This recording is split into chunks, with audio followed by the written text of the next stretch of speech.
Assalamualaikum warahmatullahi wabarakatuh. Apa kabar anak-anak? Jumpa lagi dengan Ibu Rahayu. Kali ini pelajaran fikih di semester 2 ini yang pertama kita akan membahas tentang materi jual beli. Nah, anak-anak, kita akan memasuki bab yang pertama yaitu jual beli menurut syariat agama Islam. Namun sebelum kita masuk pada pembelajarannya, mari kita bersama-sama membaca Ummul Kitab agar pembelajaran ini dapat berjalan dengan lancar. A'udzu billahi minasyaitonir rajim. Bismillahirrahmanirrahim.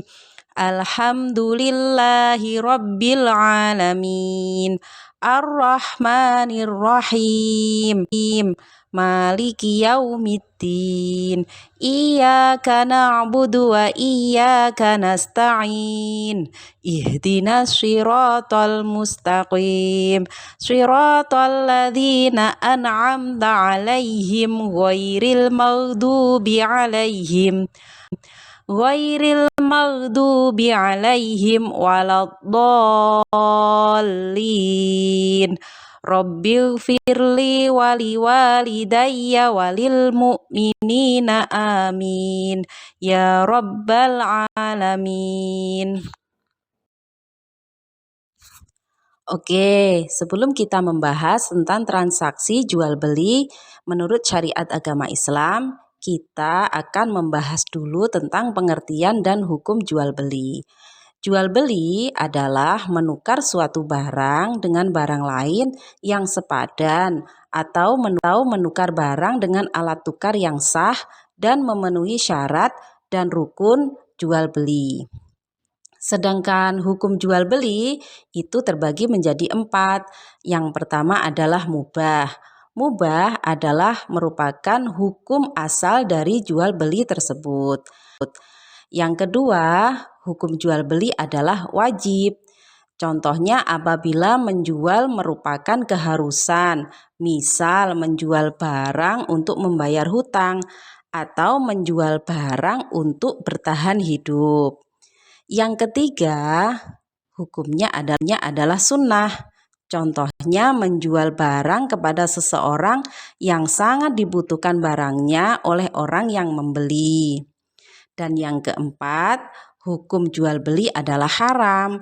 Contohnya menjual barang untuk maksiat atau menjual barang untuk melakukan sesuatu di mana perbuatan itu dilaknat oleh Allah Subhanahu wa ta'ala. Nah, anak-anak, ini adalah dalil nakli tentang jual beli yang menguatkan tentang tata cara jual beli menurut syariat agama Islam. Yang pertama dijelaskan dalam surah Al-Baqarah ayat 275. Bismillahirrahmanirrahim. Wa ahallallahu al-bai'a wa harramar riba, yang artinya dan Allah menghalalkan jual beli dan mengharamkan riba. Kemudian dalil yang kedua tertuang dalam surah An-Nisa ayat 29. Bismillahirrahmanirrahim. Ya ayyuhalladzina amanu la ta'kulu amwalakum bainakum bil batili illa an takuna tijaratan an taradim minkum, yang artinya, hai orang-orang yang beriman, janganlah kamu memakan harta sesamamu dengan jalan batil, melainkan dengan jalan jual beli suka sama suka di antara kamu. Selanjutnya adalah rukun jual beli. Rukun jual beli itu ada 5. Yang pertama penjual, yang kedua ada pembeli, yang ketiga benda yang dijual, yang keempat alat tukar yang sah, bisa berupa uang, Dan yang terakhir, rukun jual beli adalah ijab qabul. Ijab qabul itu adalah ucapan antara penjual dan pembeli saat melaksanakan transaksi jual beli. Anak-anak, tadi kan kita sudah membahas atau menyebutkan rukun-rukun dari jual beli. Di antaranya adalah ada penjual dan pembeli. Namun, selain ada penjual dan pembeli ini juga harus memenuhi syarat-syarat tertentu. Yang pertama adalah jual beli dilakukan oleh orang yang berakal agar tidak tertipu dalam jual beli. Jadi, penjual dan pembeli ini tidak boleh orang yang tidak berakal. Jadi, harus keduanya memiliki akal atau sehat dalam akalnya. Yang kedua, syaratnya adalah jual beli dilakukan atas kemauan sendiri. Jadi, baik penjual ataupun pembeli itu atas dasar suka sama suka, bukan atas dasar paksaan baik dari si penjual atau pembeli atau orang lain. Yang ketiga, penjual dan pembeli harus sudah balik atau dewasa. Nah, bagaimana dengan anak-anak? Anak-anak yang belum balik boleh melakukan jual beli, tetapi hanya untuk barang yang bernilai kecil seperti jajan di kantin sekolah, beli permen atau yang lainnya. Sedangkan untuk barang yang bernilai besar, anak-anak tidak diperkenankan untuk melakukan jual beli. Nah, tadi kan kita sudah membahas tentang syarat-syarat dari penjual dan pembeli. Sekarang yang kita bahas adalah syarat dari barang yang dijual. Yang pertama adalah suci atau dapat disucikan. Jadi tidak boleh menjual atau membeli barang najis. Yang kedua, mempunyai manfaat atau tidak mubadzir. Yang ketiga, milik penjual atau milik orang lain yang diwakilkan untuk dijual. Dan yang terakhir, barangnya harus jelas, yaitu barang yang dijual belikan dapat diketahui penjual maupun dari pembeli. Selanjutnya, kita akan membahas tentang yang namanya ijab dan qabul. Ijab adalah pernyataan penjual barang, sedangkan qabul adalah perkataan pembeli barang. Tetapi harus ada syarat-syaratnya. Yang pertama, qabul harus sesuai dengan ijab. Terus ada kesepakatan antara ijab dan qabul pada barang yang ditentukan ukuran dan harganya. Kemudian, akad tidak dikaitkan dengan sesuatu yang tidak ada hubungannya dengan akad. Contohnya, aku akan membeli barangmu kalau aku menemukan uang di depan kelas. Nah, itu tidak boleh. Kemudian, akad tidak boleh berselang lama karena hal itu masih berupa janji. Contohnya, aku akan membeli barang kamu, tapi bayarnya 5 tahun kemudian. Nah, itu tidak boleh karena masih berupa janji atau berselang sangat lama. Anak-anak, selanjutnya kita akan membahas jenis-jenis jual beli berdasarkan hukumnya. Yang pertama, jual beli yang diperbolehkan, yaitu yang sesuai dengan ketentuan ajaran Islam, yaitu yang memenuhi syarat sah dan rukun jual beli seperti yang kita sebutkan tadi di atas. Yang kedua adalah jual beli yang dilarang, yaitu jual beli yang menimbulkan kerugian, baik itu kerugian penjual maupun kerugian dari pembeli. Selanjutnya kita akan membahas jual beli yang dilarang menurut syariat agama Islam. Yang pertama, kurang syarat atau rukunnya. Contohnya seperti jual beli secara ijon.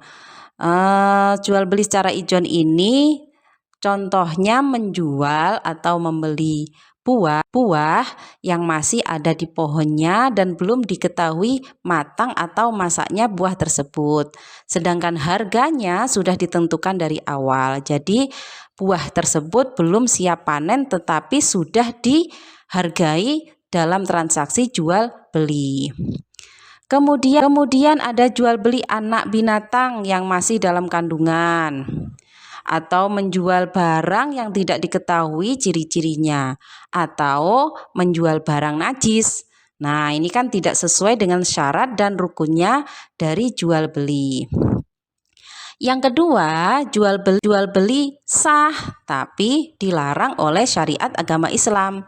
Contohnya, jual beli pada waktu sholat Jumat, jual beli dengan cara menimbun barang untuk dijual ketika harga tinggi, atau membeli barang dengan menghadang sebelum sampai di pasar, sehingga penjual ini menjual barangnya sedangkan dia belum tahu harga pasti dari barang yang ia bawa.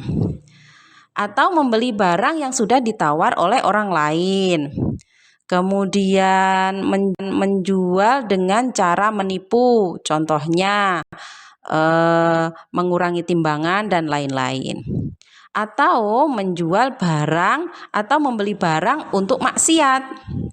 Kemudian ada jual beli secara najasi. Jual beli secara najasi ini maksudnya menawar suatu barang dengan dagangan dengan menambah harga secara terbuka ketika datang seorang pembeli. Dia menawar lebih tinggi barang itu padahal dia tidak menginginkannya. Hal ini dimaksudkan agar menyusahkan orang yang ingin membelinya. Kemudian jual beli i'nah. Ini apabila seseorang menjual suatu barang dagangan dengan orang lain dengan pembayaran tempo atau kredit. Kemudian orang itu atau si penjual membeli kembali barang itu secara tunai dengan harga lebih rendah dari harga awal sebelum utangnya lunas. Dan yang terakhir adalah jual beli secara gharar, yaitu jual beli secara menipu. Contohnya, menjual barang yang cacat tetapi disembunyikan cacatnya dan tidak diketahui oleh si pembeli. Anak-anak, ini adalah barang-barang yang haram untuk dijual belikan. Yang pertama adalah barang yang haram zatnya. Contohnya khomer, sesuatu yang memabukkan, itu haram dijual belikan. Yang kedua, hasil curian. Yang ketiga, barang najis seperti daging babi, daging anjing, marus, dan lain-lain. Dan yang terakhir adalah barang untuk maksiat atau kejahatan. Contohnya menjual barang atau membeli barang untuk membunuh seseorang. Ini diharamkan untuk dijual belikan. Anak-anak, kita tadi sudah membahas tentang tata cara atau syarat rukun dari jual beli menurut syariat agama Islam. Yang terakhir, kita akan membahas tentang hikmah dari jual beli. Yang pertama, hikmah ekonomi, seperti memenuhi kebutuhan hidup, perputaran ekonomi, dan mendapatkan rezeki yang halal dari hasil transaksi jual beli. Yang kedua, hikmah spiritual dan akhlak, yaitu berupa kejujuran dan amanah, sabar dan syukur, ada kemudian ibadah. Jadi, jual beli bisa bernilai ibadah baik bagi penjual maupun pembelinya. Kemudian, bisa mendatangkan ketentraman dan kebahagiaan. Yang ketiga, berupa hikmah sosial, seperti erat tali silaturahim, solidaritas dan toleransi, serta menjaga keadilan. Dan yang terakhir adalah hikmah larangan tertentu. Contohnya tadi, kita dilarang menjual barang dengan cara gharar, menipu. Nah, itu bisa menghindari kita dari konflik atau dari perselisihan dari penjual dan pembelinya. Alhamdulillah, Materi fikih tentang jual beli sudah selesai.